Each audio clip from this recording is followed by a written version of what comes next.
Hi everybody, happy day after the 4th of July. I hope you all had a nice 4th. I am coming on today with my second Christmas tags in July video. I'm going to be sharing these sweet apron tags. If you watched my last video, I shared some of these made in just everyday colors for my mom.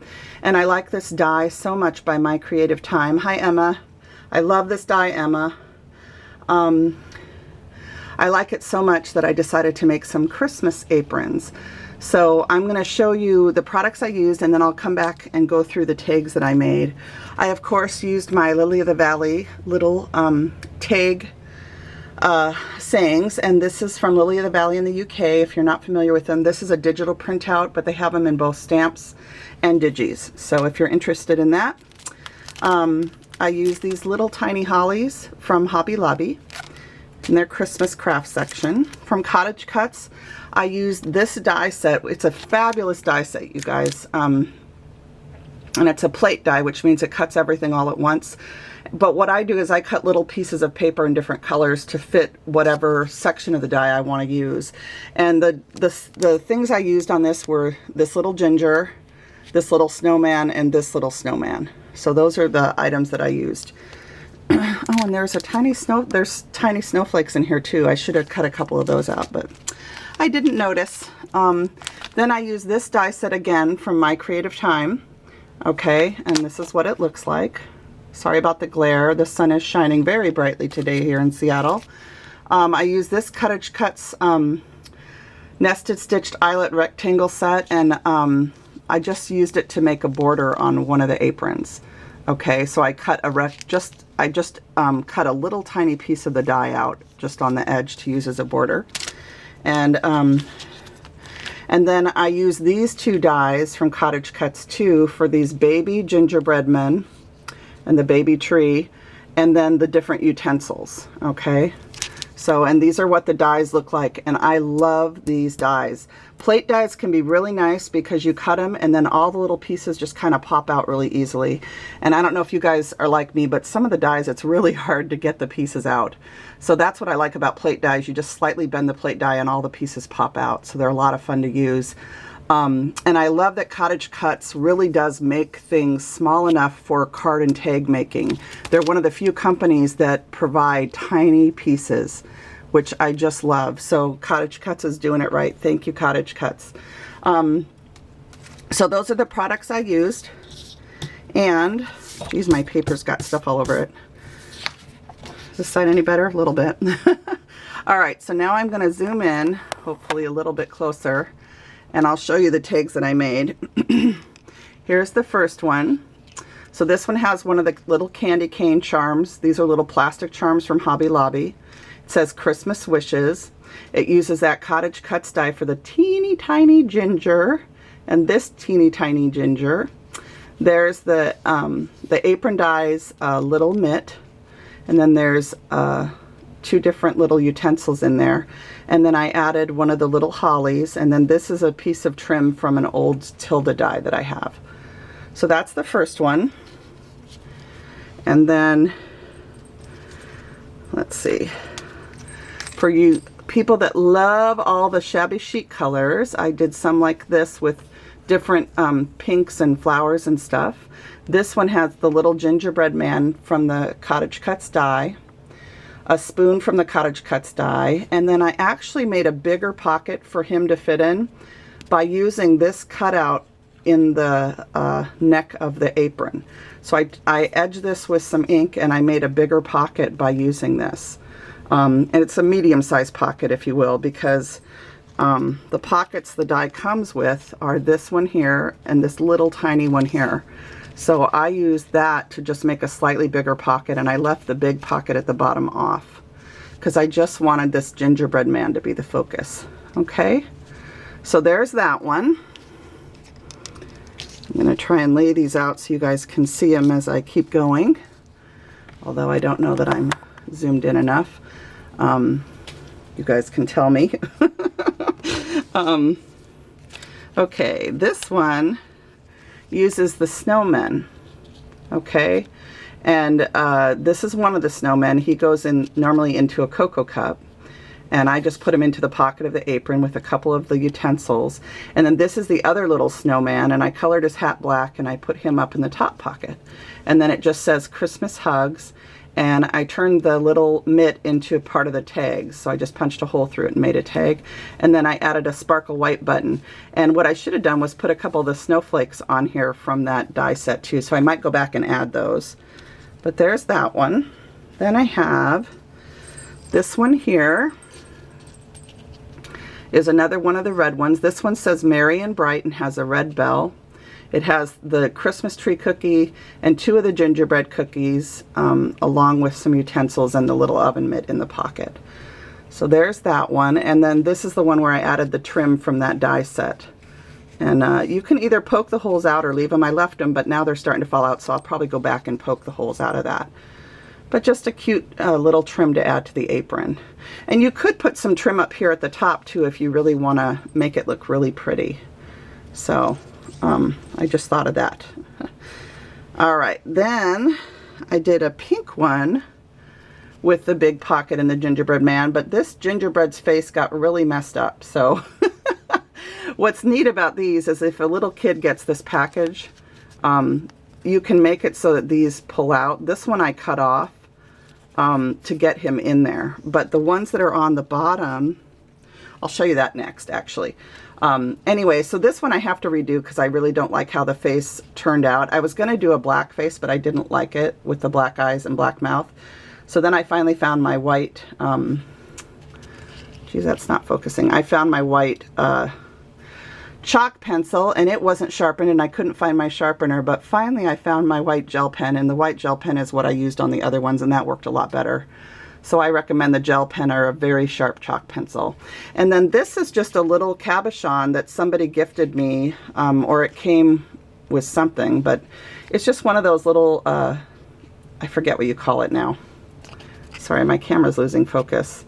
But anyway, I just decorated it with that, and then it says Happy Christmas and has the little oven mitt and then a pink bell that I painted. Okay, and this one does have some trim on it too at the bottom. So there's that one. And then this is the last one I made. And this one has a blue bell, says Christmas Wishes, and has a red and white gingham oven mitt. And then on this one, when you put him in the big pocket, he fits all the way. So if this were to go to a little kid, he can actually play with the little gingerbread man. So that's kind of fun. And then the baby ginger up top too. I think I left it so you can take it out. Yeah. So if you wanted to, you could move them around. But if you're worried about them falling out and getting lost, you can glue them in place. So I do think these ones could use a few snowflakes or something, but or maybe some glitter glue. I don't know. But for now, that is my second set of Christmas in July tags. And I also, just for those of you who maybe weren't watching last week, I had some leftover die cuts from the bells. So this was my first Christmas in July tag series, and if you go back to that video, you can see all of these bells that I made, okay? But I did finish a few more from the scraps I had on my desk. I made some white bells. So these are the white ones. And I just love this holly. And the way you get the two tones is just to roll the edge of the stamp into the second color ink. Okay, so I made 3 white ones, and then I did 2 more out of gingham, and then used the little pom-poms for the bells.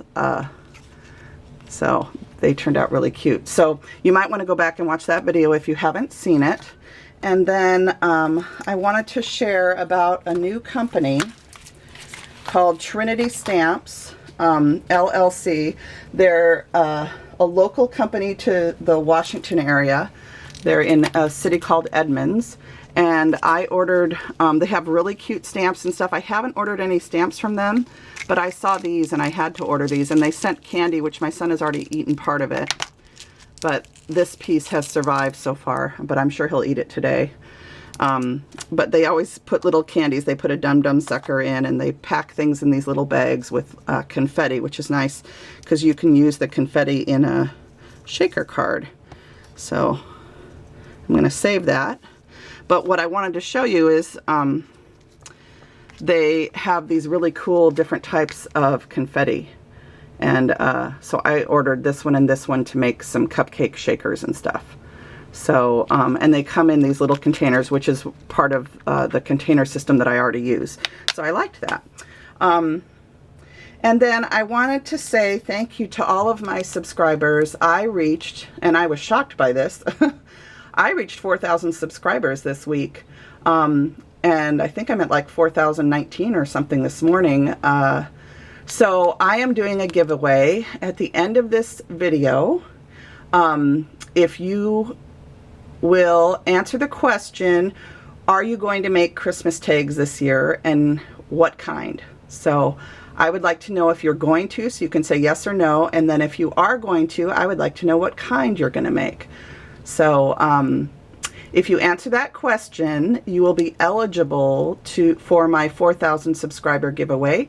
This is one of the items that will be in the giveaway, and I'm going to decide what else to add to it today, hopefully. So I hope you guys will join in the giveaway, and I want to thank everybody that watches my channel. You all leave the sweetest comments, and I really, really appreciate it. And I was going to share... I'll see if I can find it really quick.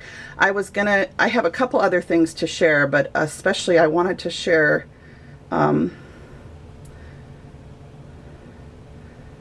see. I was going to show you guys, this was my inspiration for the tags on Pinterest. This, I think, was done by a girl named Emily, who is a designer for My Creative Time, and she actually made a box.